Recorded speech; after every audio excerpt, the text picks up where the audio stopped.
Previously, we talked about an example, designing a column where the structures is braced, the columns is short, and the loops are as given in the figure here. The column is subjected to axial load as well as the bending moment in the major axis. Since it is a short column, the calculations is more straightforward. Based on the moment given, plus the additional moment due to imperfections, we get the MED. And then we use the design chart for us to determine the required rebar area, and then go through some serviceability check. The calculations will have changed if the types of the column changes.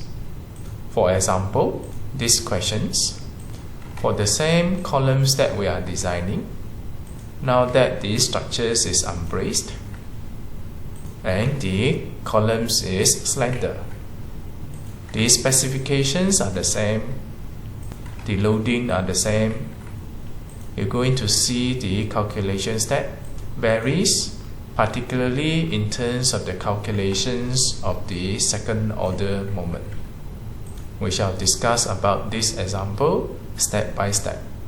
First, we are talking about column B3, referring to the ground floor key plane. Column B3 is this. In terms of the first floor key plane, this is column B3. From the elevations, we are talking about the ground floor column B3. In fact, we did the calculations to determine the slenderness of the column, assuming it to be unbraced, and it ends up to be slender column. This questions is the extensions of the sub-questions checking for the slenderness of the column. In this case, we have the moment bending in the major axis. You will need the details in terms of the slenderness ratio as well as the effective length. Referring to the calculations of the previous sub-questions, we are talking about the unbraced structure. The effective length in the major axis, it will be 4.807 meter. As for the slenderness ratio in the major axis, it will be 55.5. That's why we adopt those details in this question. The rest of the specifications, as well as the setup and the loading of the columns, it will be same as what we did in our previous sub-questions, assuming the columns is short and braced. Based on the details provided, we know that this is a slender column in the unbraced structure, subjected to uniaxial load, and the moment is bending in the major axis. The exposure class is X3. This exposure class shall influence the minimum cover due to the durability. The calculation step for the concrete cover, it will be the same, which end up to be 35 mm. For more details, you may refer to our previous videos. Next, we need to determine the MED before we can use the design chart. The NED is given in the questions, whereas the moment acting onto the column is also given. We cannot use directly the moment acting onto the column. We will have to take into considerations the other factors influencing the moment, so that those are being considered while adopting the column design chart. You know that the column is now slender. That means we're going to use either this or this. And then the structures is unbraced. That means this will be the equations for you to determine the MED. You are encouraged to sketch the diagram in order for you to work out the equations for the unbraced slender column. You can't find these equations from the Eurocode. This equations is derived from the first principle. We have the first order moment, which will be the same throughout the short, slender, braced and unbraced column. In our case, we have also the second order moment. Sketch the diagram. Superimpose. You get the equations for the MED. The Eng-aim will set the minimum moment acting onto the column. Whichever value that you calculated here must be greater than the Eng-min. And then there will be a series of equations that you need to go through when come to the solutions. We're going to deal with them one by one. First, let us get some basic properties of the column. We have the modulus or elasticity of the steel. This is given in the Eurocode, equals to 200 gigapascal. And then the effective depth, we are talking about this D, where you need the H minus the cover minus the shielding and minus half of the bar size. H minus cover minus the shielding minus half of the bar size. The cover we have calculated earlier on, equals to 35. The shielding is given in the questions, 6 mm. Bar size also given, 12 mm. Now the problem is the H. You see the column dimensions. You have two values here, 300 or 150. This will be determined by the directions of the bending moment. The moment is bending in the major axis. Therefore, you should use this 300 as the H. Substitute the relevant value. You get the D equals to 253 mm. The FCD stands for the stress concrete design. It is calculated by using this equation. 0.85 times FCK divided by partial factor of safety. FCK is given 30 mm. Partial factor of safety of concrete is 1.5 as stipulated in Eurocode. Substitute the value, you get 17 Newton per mm square. The following step here is for us to determine the first order moment. That means we are referring to this. We have M01, M02, and also M0E. The M01 and M02, it will be the moment of the column plus the moment due to imperfections, which is calculated by having the Asia loop multiply the eccentricity EI. The equations for the eccentricity EI, it will be effective length divided by 400. We have the effective length 4.8 something meter divided by 400, you get EI equals to 12 mm. We have the NED 49.12 kilonewton. Multiply with E naught, you get the moment due to imperfection. Now we have two moments acting onto the structure, 13.3 kilonewton meter and 7.5 kilonewton meter. The bigger value will go to M02, whereas the smaller value will go to M01. That means 13.3 kilonewton meter plus the imperfections moment, you will get M02. Whereas 7.5 kilonewton meter plus the imperfection moment, you get M01.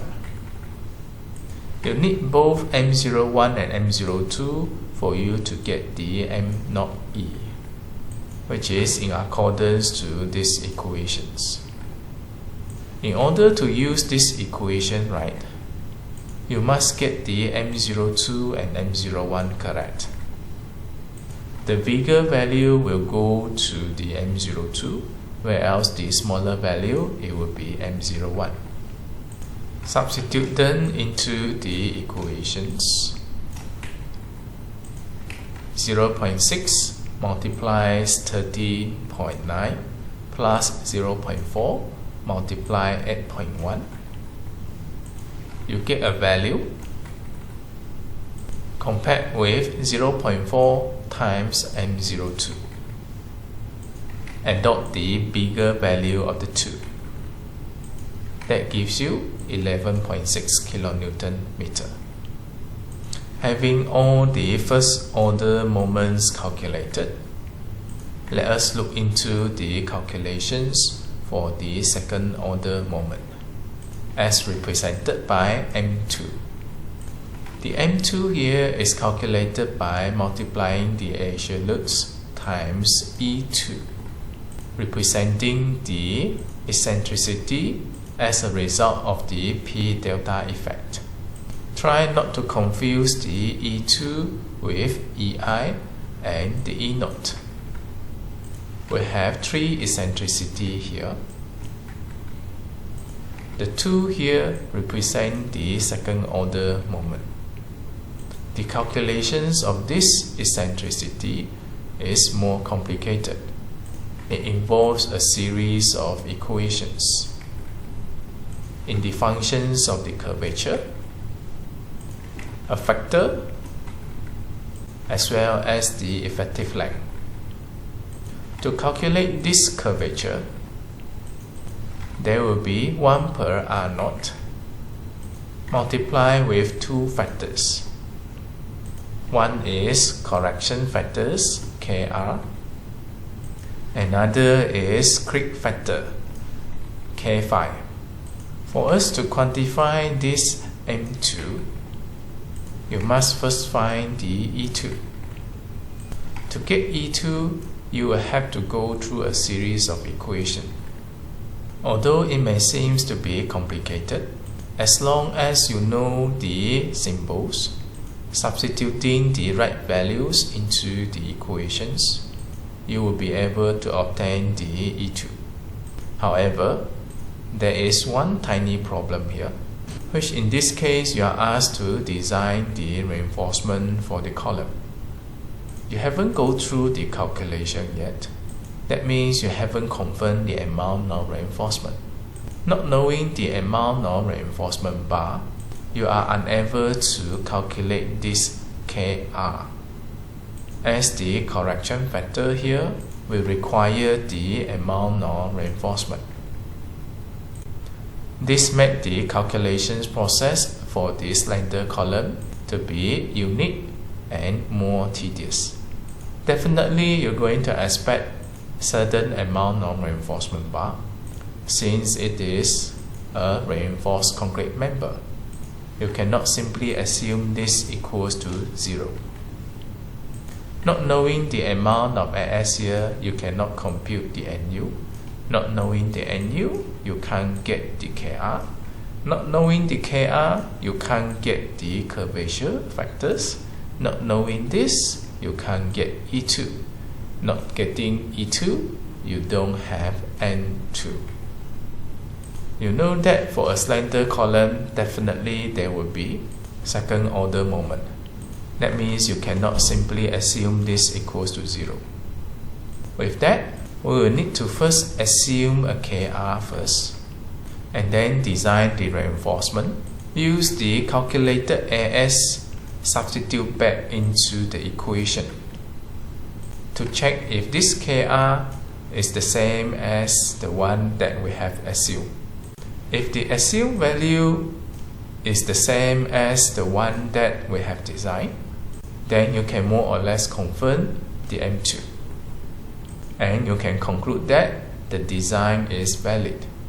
However, if you substitute the value and realize that your KR here is not the same, then you will need to compute the new KR, substitute into the equations, get 1 per R, and then get E2 and then get the new M2. Based on the new M2, we compute the MED, go through the design chart again and find a new AS. Bring back this new AS here and then to find the KR.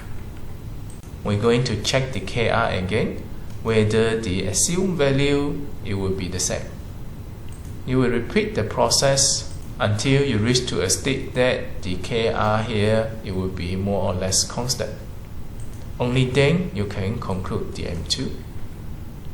Use the M2 to calculate the MED and confirm the final AS from the column design chart. Having this concept understood, let us look into the solutions. We are now dealing with the second order moment. We want to calculate M2. We have the NED, but we don't have E2. E2 is given by this equation. We have the C, which is a constant, equals to 10. We have the effective length that we have calculated previously, equals to 4.8 something meter. But we do not have 1 per R, which is the curvature. So we look into the 1 per R, and then you need 1 per R naught, you need K5, and you need KR.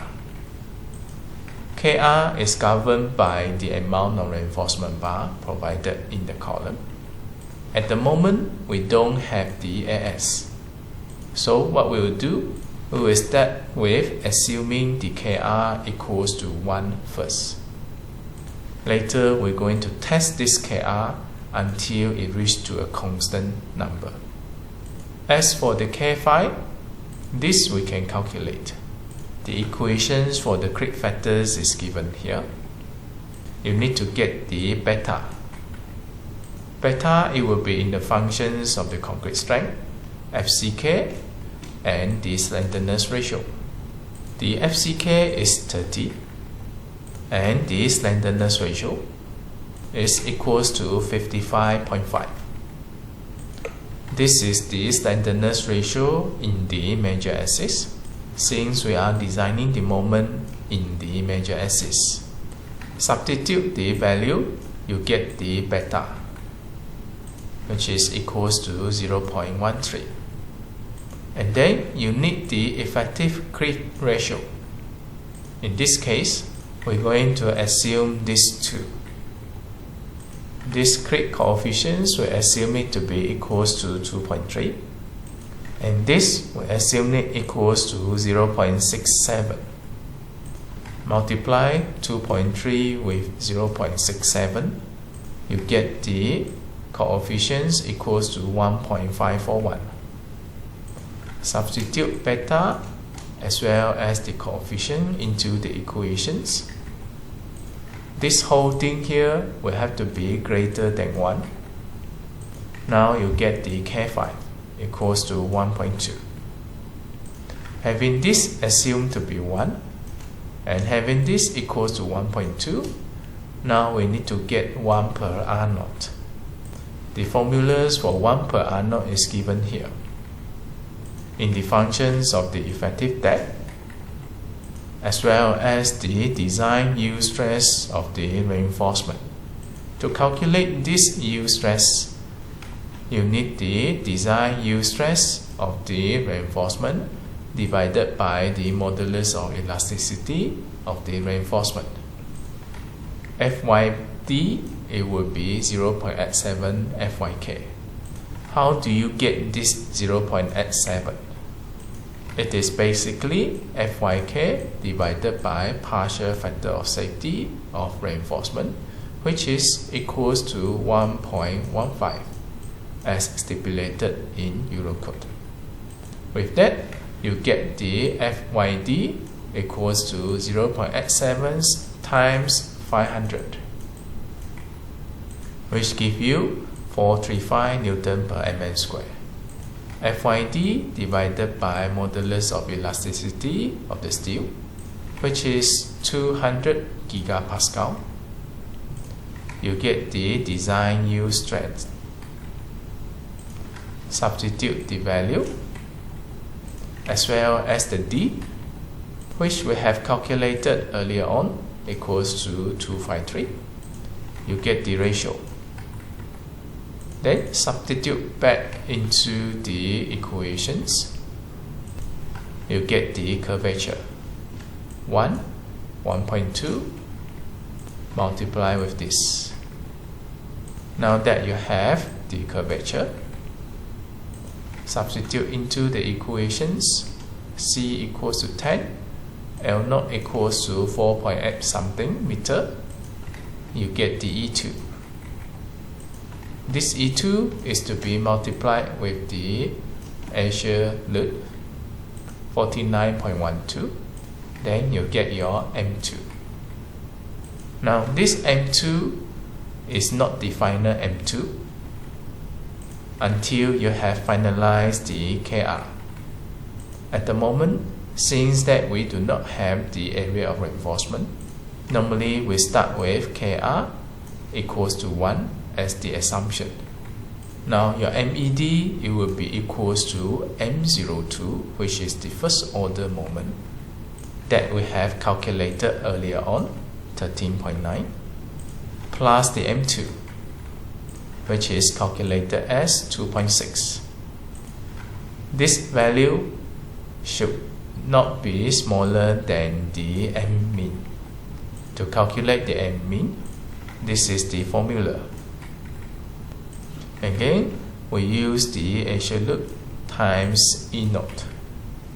E0 is defined by H divided by 30, and it should be at least 20 mm.